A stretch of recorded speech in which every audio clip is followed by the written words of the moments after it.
নমস্কার বন্ধুরা, আমরা আবারও চলে এসেছি নতুন একটা ভিডিও নিয়ে, নতুন কিছু শেখার জন্য। আগের পর্বগুলো থেকে আমরা শিখলাম কোন লগ্নের ইষ্টদেবতা বা ইষ্টগ্রহ কে, এবং তারা লগ্ন ছকে বসলে প্রথম থেকে দ্বাদশ ঘর অবধি কেমন ফলাফল দেয় বা দিতে পারেন। তো সেটা তো আমরা জানলাম বা শিখে নিয়েছি। আজকের আমাদের পর্বে কি শিখব বা কি জানব, যে লগ্ন ছক অনুযায়ী সন্তান বা বাচ্চা হতে দেরি কেন হয়।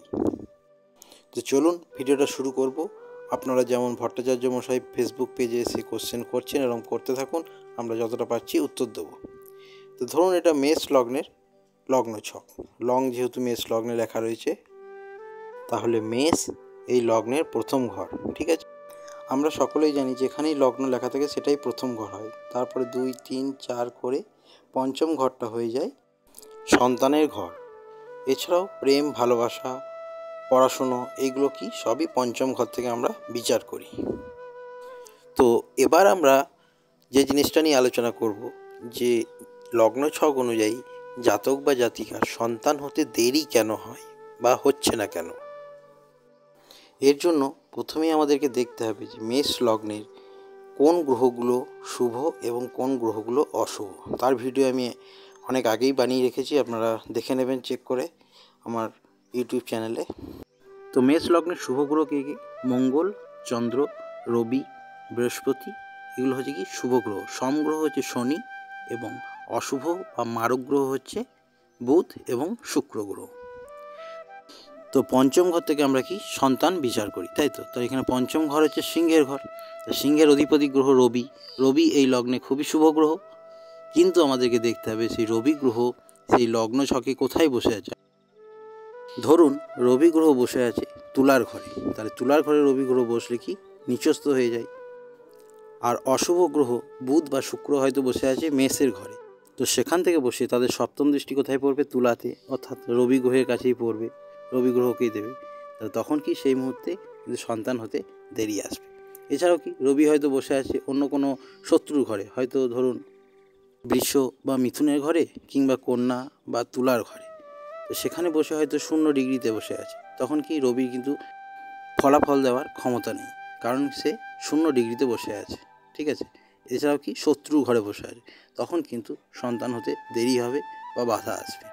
এছাড়া হয়তো সিংহ লগ্নেই কোনো অশুভ গ্রহ বা মারক গ্রহ বসে আছে, কিংবা মেষের ঘরে হয়তো অশুভ গ্রহ, মারক গ্রহ বসে আছে, তখন কিন্তু সেক্ষেত্রে সন্তান হতে দেরি হবে বা বাধা আসবে।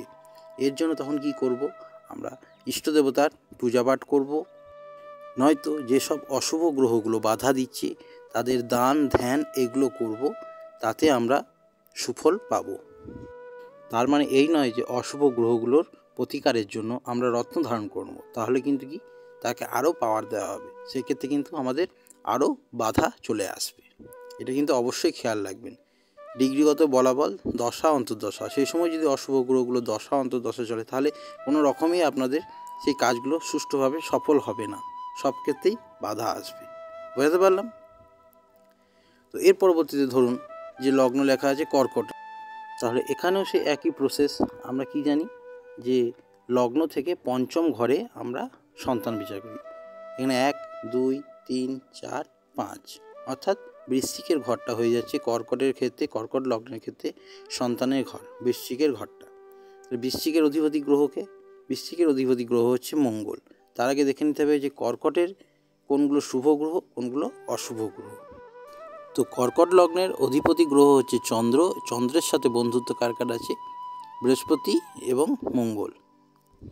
এবং সমগ্রহ হচ্ছে শুক্র, আর মারক গ্রহ হচ্ছে বুধ, শনি এবং রবি।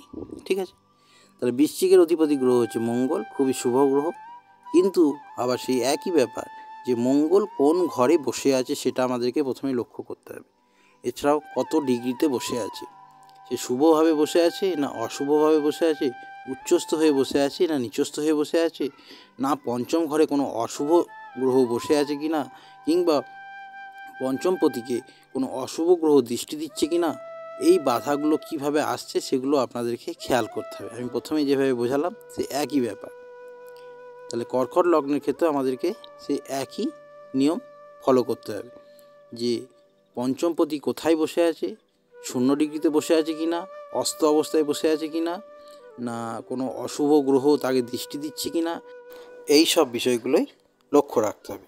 এগুলোর কারণেই বাচ্চা হতে দেরি হয় বা সন্তান আসতে দেরি হয়। বুঝতে পারলাম। আবার এই একইভাবে যদি ধরুন ধনুর ঘরে লগ্ন লেখা থাকে, তাহলে ধনু লগ্ন থেকে 1, 2, 3, 4, 5 পঞ্চমপতি কে হয়ে গেল, মেষ। মেষের ঘরটা হয়ে গেল পঞ্চমপতি। তাহলে মেষের ঘর থেকে আমরা কি বিচার করব, সন্তান।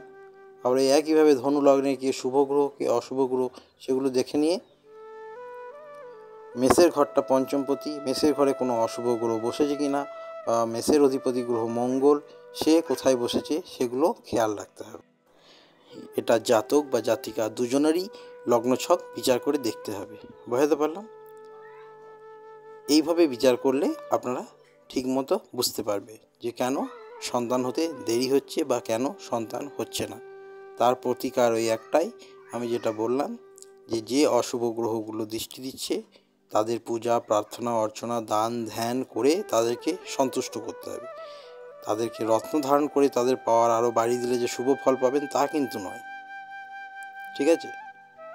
তো আশা করি ভিডিওটা ভালো লাগবে সকলের। আরও নতুন নতুন ভিডিও নিয়ে আসবো আমরা। যদি ভালো লেগে থাকে তাহলে লাইক শেয়ার অ্যান্ড সাবস্ক্রাইব করবেন। সকলে ভালো থাকবেন। সকলকে অসংখ্য ধন্যবাদ।